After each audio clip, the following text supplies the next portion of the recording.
And that's why a lot of times people will tell you, raise your hands, you know. And so he spread forth his hands toward heaven. And he said, Lord God of Israel, there is no God like thee in heaven above or on the earth beneath, who keepeth covenant and mercy with thy servant that walk before thee with all their heart, who has kept with thy servant David my father, that thou promised him. Thou spakest also with thy mouth, and hast fulfilled it with thine hand, as it is this day. Therefore now, Lord, God of Israel, keep with thy servant David my father, that thou promised him, saying, there shall not fail thee a man in my sight to sit on the throne of Israel, so that thy children take heed to their way, that they walk before me as thou hast walked before me.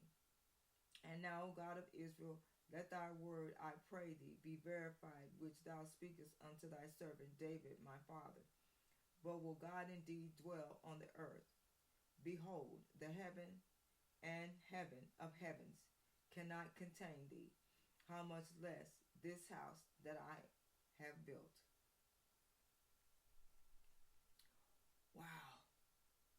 So I'm not going to read all of it. I suggest that you read it. That was the 15th through the 27th verse. So I would encourage you to read that, Solomon's prayer to God. That is one of the prayers. And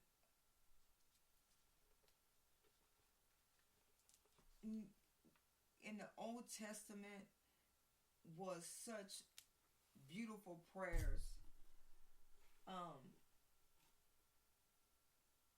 I love Solomon's prayer. Jehoshaphat, also in that same book on prayer, and it is 2 Kings, and there's another one too, Hezekiah. Y'all, Hezekiah. Whew. Hezekiah's prayer in 2 Kings 19:14 through the 19th verse. And I'm going to read Hezekiah's prayer. There was Solomon's prayer. Now this Hezekiah's prayer. And his is 2 Kings 19. And it's starting at the 14th verse. And I'm going to read Hezekiah's prayer through the 19th verse. And Hezekiah's prayer is this, and he says, and Hezekiah received the letter of the hand of the messenger and read it. And Hezekiah went up into the house of the Lord and spread it before the Lord. And Hezekiah prayed before the Lord and said, O Lord God of Israel, which dwelleth between the cherubs, thou art the God, even thou alone, of all the kingdoms of the earth. Thou hast made heaven and earth. Lord, bow down thine ear and hear. Open, Lord, thine eyes and see, and hear the words of Sennacherib,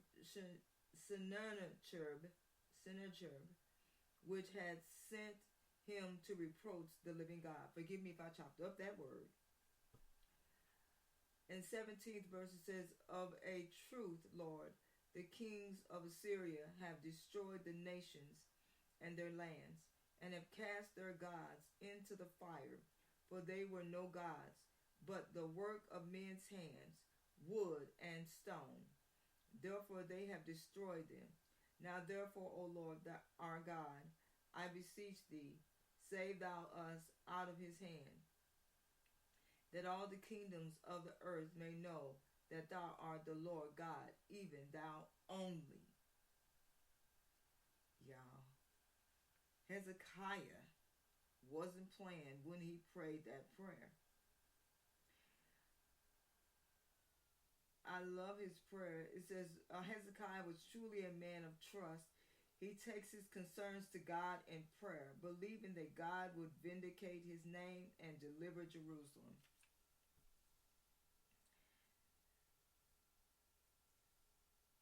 And it talks about Hezekiah first that in this Hezekiah's prayer, when I was reading about it in my devotional, it's one of my devotionals, and it breaks down Hezekiah's prayer, his preparation, his adoration to God.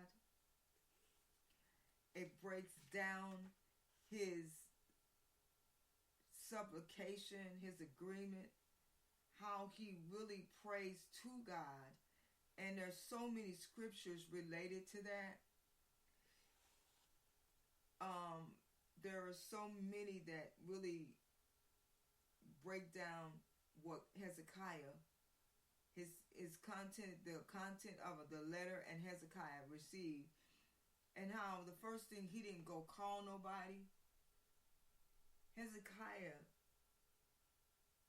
went to the Lord in prayer.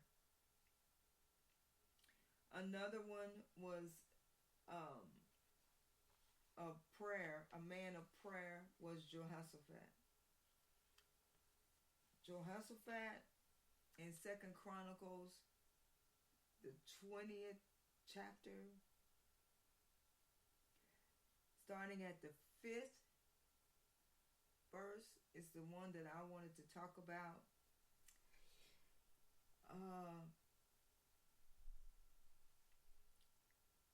Jehoshaphat, and it talks a lot about who Jehoshaphat is, and why he was such a man of prayer. It talked about it in the 19th, but in the 20th, it talks about this Transjordan invasion in Jehoshaphat's day is not recorded by the authors of Kings. It forms a backdrop of Jehoshaphat's later involvement in Joram's Moabite expedition in 2 Kings 3:7. Jehoshaphat again demonstrates that he was a righteous king and a man of prayer. He was a king, but he was a man of prayer.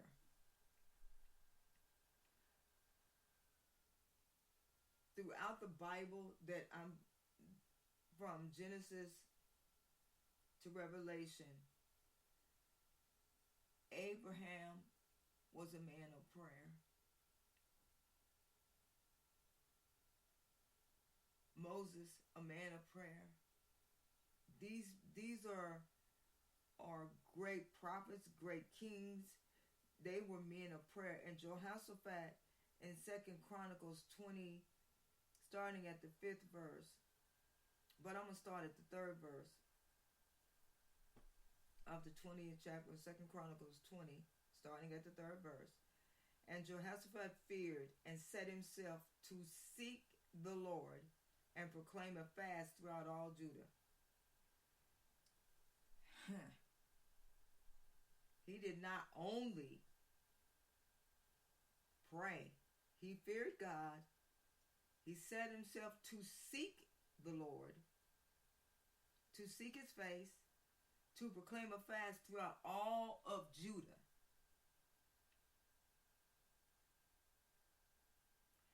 And the 4th verse said, and Judah gathered themselves together to ask help of the Lord.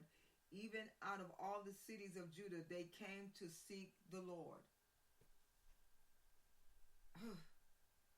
Verse 5, and Jehoshaphat stood in the congregation of Judah and Jerusalem in the house of the Lord before the new court, and said, O Lord God of our fathers, art not thou God in heaven? And rulest not thou over all the kingdoms of the heathen? And in thine hand is there not power and might, that none is able to withstand thee? Art not thou our God, who didst drive out the inhabitants of this land before thy people Israel, and gavest it to the seed of Abraham, thy friend, forever? Verse 7, Art not thou our God, who didst drive out the inhabitants of this land before thy people Israel, and gavest it to the seed of Abraham thy friend forever? And they dwelt therein, and have built thee a sanctuary therein for thy name, saying, if when evil cometh upon us, as the sword, judgment, or pestilence, or famine, we stand before this house and in thy presence. For thy name is in this house, and cry unto thee in our affliction, and then thou wilt hear and help. And now behold, the children of Ammon and Moab and Mount Seir, whom thou wouldest not let Israel invade, when they came out of the land of Egypt, but they turned from them and destroyed them not. Behold, I say, how they reward us, to come to cast us out of thy possession, which thou hast given us to inherit. O our God, wilt thou not judge them? For we have no might against this great company that cometh against us. Neither know we what to do, but our eyes are upon thee.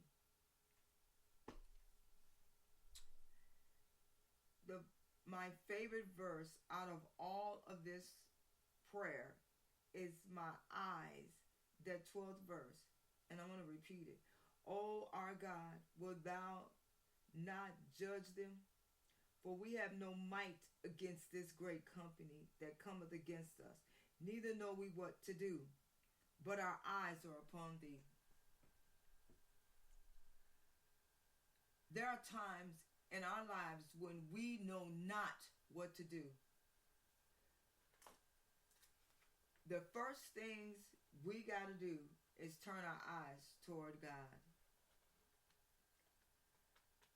And I love the prayer of Jesus. Another one. Jesus, who knew no sin, never sinned, lived 33 and a half years on this earth, knew no sin, but prayed on a regular basis. He not only prayed, he taught the disciples a prayer that you all probably all know in Matthew 6, the 9th through the 13th verse. And that's a prayer that all of us should know. Our Father, which art in heaven. That prayer. That one. But the prayer that gets me is John 17. Jesus not only prays for himself, but Jesus prays for his disciples and for all believers. Jesus prays for himself in the 1st through the 5th verse, the 6th through the 19th verse, he prays for his disciples, and then the 20th through the 26th verse, he prays for us. And that's the part I want to read in John,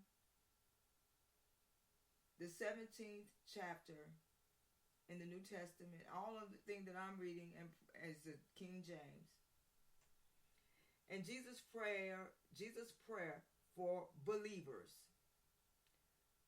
Neither pray I for these alone, but for them also which shall believe on me through their word, that they all may be one, as thou, Father, art in me, and I in thee, that they also may be one in us, that the world may believe that thou hast sent me. That's the 21st verse. I read the 20th and 21st verse. The 22nd. And the glory which thou gavest me, I have given them, that they may be one, even as we are one. I in them, and thou in me, that they may be made perfect in one, and that the world may know that thou hast sent me, and hast loved them as thou hast loved me. Father, I will that they also, whom thou hast given me, be with me where I am, that they may behold my glory,